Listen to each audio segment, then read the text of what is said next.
Atlanta. We're actually expanding that production studio, about to sign a 3,000 square foot lease. We work with Fortune 500 clients today. Some of our notable clients are Samsung, Nikon, Carnival Cruise Line, and then we have a bunch of mid-market clients, as you can imagine, companies that you may have never heard of, and 3 business units. We've won numerous awards for our work, so most notably I like to point out Clutch, because they actually call and interview our customers, and then they give us these awards. So if you Google top social media agency, you will find our name across the board, and that's actually how we drive a lot of our business. Another one that I'm proud of is we just won the 13th fastest growing company in Atlanta. And if you're in Atlanta, we have an award ceremony happening at the zoo on April 28th, so let me know.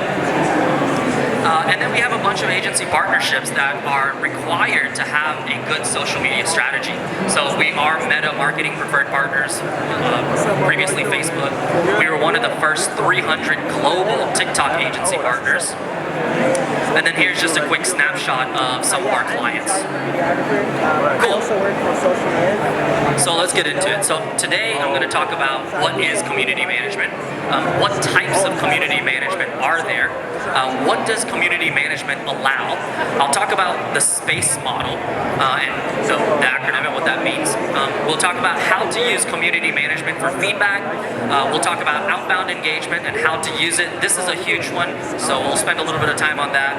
And then ultimately, how do you measure results on outbound and inbound? So if you're going to spend all this effort to have a team managing your community, how do you measure results on that?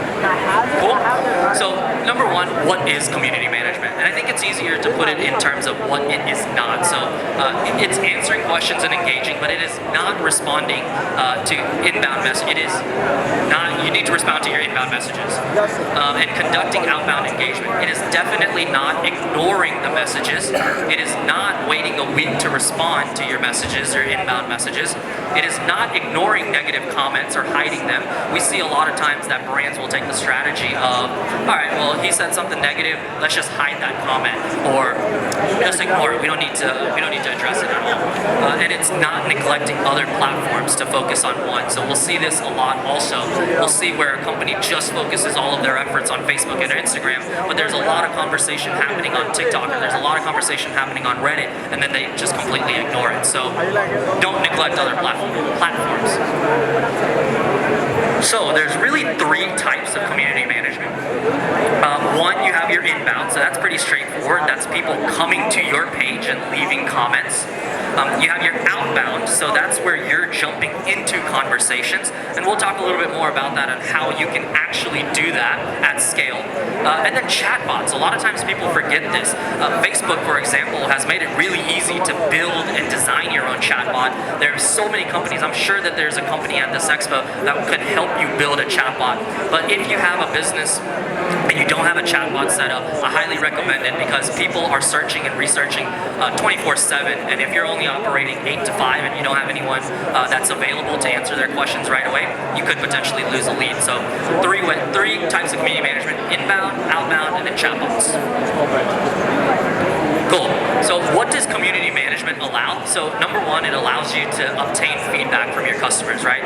You can actually make iterations to your product or your service based on listening to what people are saying. It provides support for audience members, fans. So you can literally have your customers come to your profiles, come to your community, and ask questions and build. Obviously, you can increase your brand and product awareness by jumping into conversations, or you can learn about your customers, what they want, what they need. 5, you can build one-on-one relationships, and this is going deep with your customer, right? If you're coming to my page constantly commenting, and I'm constantly commenting back on you, that builds a sense of loyalty, that builds some relationship there. Boost customer interactions, conversions, and sales. So if people are asking questions about your product, they want to know more information, and you publicly put it out there, that could lead to more sales and conversions. And then last but not least, provide value to your customers beyond a product or service. And I actually have some examples of all of these in a few. Cool. So I didn't make this up. I took this from HubSpot. But SPACE is the acronym of how you can think about the different types of community management. and I'll go through each one of them. So let's start with S. So you can use community management for support and success, right? So think about it in ways of, well, I could use my community to answer questions. You could create a forum board.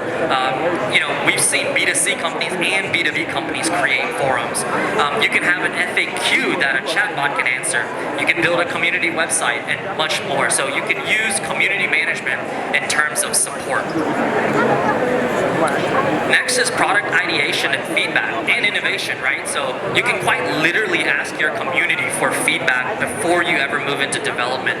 So for example, we are planning on releasing a new service, TikTok Outbound, but we'll ask our community first, like, hey, is this something that you want? And our community on Socially is typically just a small group of our clients and then the people that work within the clients' companies.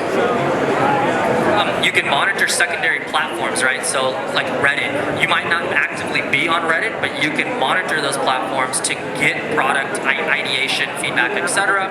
And then you can quite literally create polls. So you can create a poll, ask questions, and again, get feedback.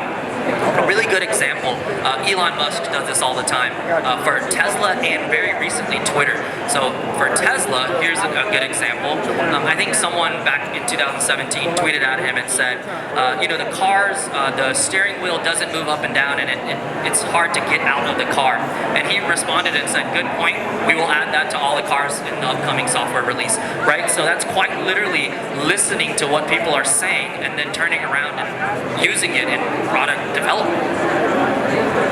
Another example, I'll stay on Elon Musk. So he recently joined the board of Twitter. He bought, I think, 10% of the company, ended up on the board, and then quite literally immediately asked the question, I think he asked, should you be able to edit your tweets or something along those lines. It was a question where he was trying to get feedback for Twitter and ultimately improve the product.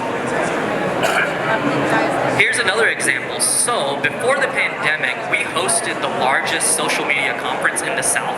We called it the Southern Social Summit.